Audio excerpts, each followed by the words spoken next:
জানেন, প্রতিদিন সবাই বদলায়, আমি কেবল বদলাই না। প্রতিদিন মানুষের স্বপ্নও পাল্টে যায়, কিন্তু আমার স্বপ্ন পাল্টায় না তো। আমার স্বপ্নগুলো কেন পাল্টায় না বলুন তো? কেন পাল্টায় না?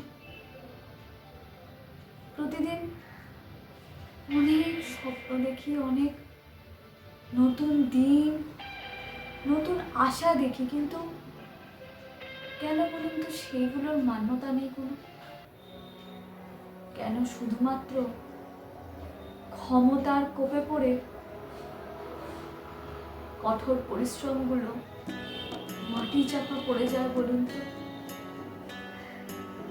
জানেন, প্রতিদিন নতুন নতুন স্বপ্ন দেখি, নতুন নতুন রঙিন স্বপ্ন।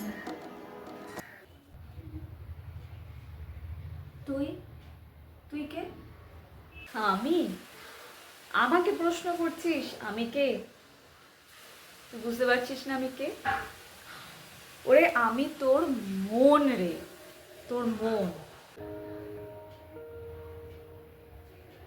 ও, তুই আমার মন? তুই তো আমার সব কথা জানিস, আমার সব কষ্টও জানিস। তাহলে তো এটাও তুই জানবি যে আমার স্বপ্নগুলো আছে ঠিকই, কিন্তু স্বপ্নের জন্য আর আমার পা চলছে না। হাঁটতে হাঁটতে বারবার আর ভালো লাগছে না। কি করব বলতো? তুই তো সব সময় আমায় সঠিক দিশা দিস, তাহলে আজ কেন তুই আমায় কোনো দিশা দিচ্ছিস না? কেন দিচ্ছিস না?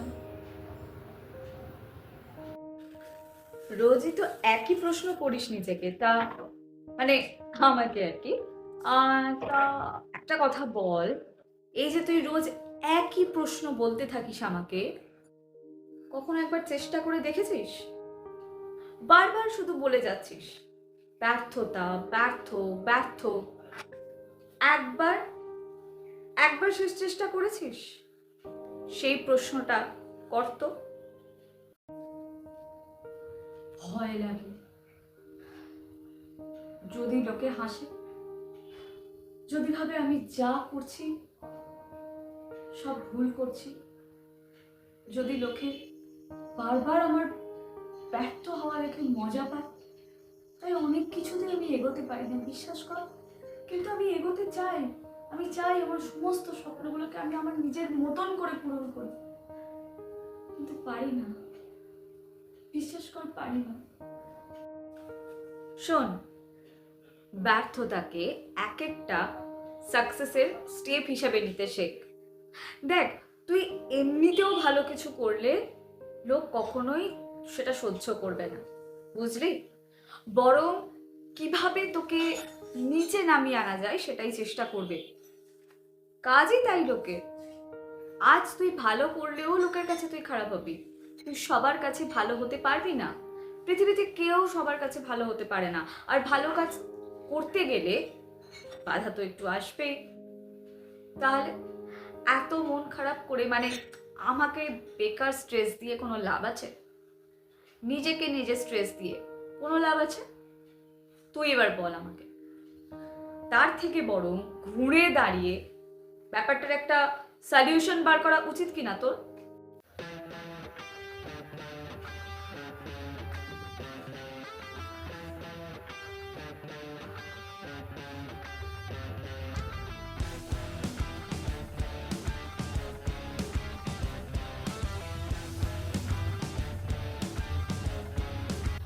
তুই ঠিকই বলেছিস, ঘুরে আমি দাঁড়াবই। ঘুরে আমি দাঁড়াবই আর আমি নিজের স্বপ্নগুলো ঠিক ঠিকভাবে পূরণ করবই। কেউ আমাকে আটকাতে পারবে না। অন্তরে যদি সত্যি করে আগুনটা থাকে, তাহলে সেই আগুন কেউ নেভাতে পারে না। হাজার চেষ্টা করেও না, আমি আজ হেরেছি, কিন্তু সত্যি তো আমি আমি কাল জিততে পারি, আমার নিজের স্বপ্নকে আমি সফল করতে পারি। তাহলে ব্যর্থতাটাকে কেন আমি পজিটিভ ওয়েতে নিতে পারছি না? পজিটিভ ওয়েতেই তো নেওয়া দরকার। আমি পলিটিক্সকে, আমি খারাপ জিনিসগুলোকে বেশি প্রায়োরিটি দিচ্ছি, রাদার আমার নিজেকে বেশি প্রায়োরিটি দেওয়া উচিত। নিজেকে প্রায়োরিটি দিলে এই সব জিনিসগুলোই কিন্তু আদতে ছোট। অথচ আমি এই সহজ কথাটা বুঝতে পারলাম না, অথচ তুই তুই কে বলতো? তুই এখনো বুঝতে পারলি না আমি কে?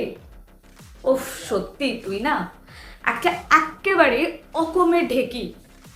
তুই এখনো বুঝতে পারছিস না যে আমি কে? ওয়েল, আমি আমার নিজের ডেসক্রিপশন নিজেই দিয়ে দিচ্ছি। শোন, আমি হলাম সেই তুই যে ফিউচার থেকে এসছে। বুঝলি না তো? মানে আমি হলাম সহজ ভাষায় তোর ফিউচার ভার্সন, যার কাছে তোর সমস্ত স্বপ্নগুলো একটা বাস্তব হয়ে রয়েছে। অর্থাৎ তোর স্বপ্নগুলো অলরেডি সাকসেসফুল হয়ে গেছে, অথচ তুই কিন্তু সেটা বুঝতে পারছিস না। তোর ভয় তোকে গ্রাস করছে, তোর ভয় তোকে তোর আমিতে পরিণত হতে দিচ্ছে না কিন্তু। আর তাই মনে জোর আন, ঘুরে দাঁড়া, ব্যর্থতাকে সফলতার একটা চাবিকাঠি হিসাবে নিয়ে ঘুরে দাঁড়া। দেখ, ভবিষ্যতে তোকে আমার মধ্যে আগলে নেওয়ার জন্য আমি বসে আছি। চলি।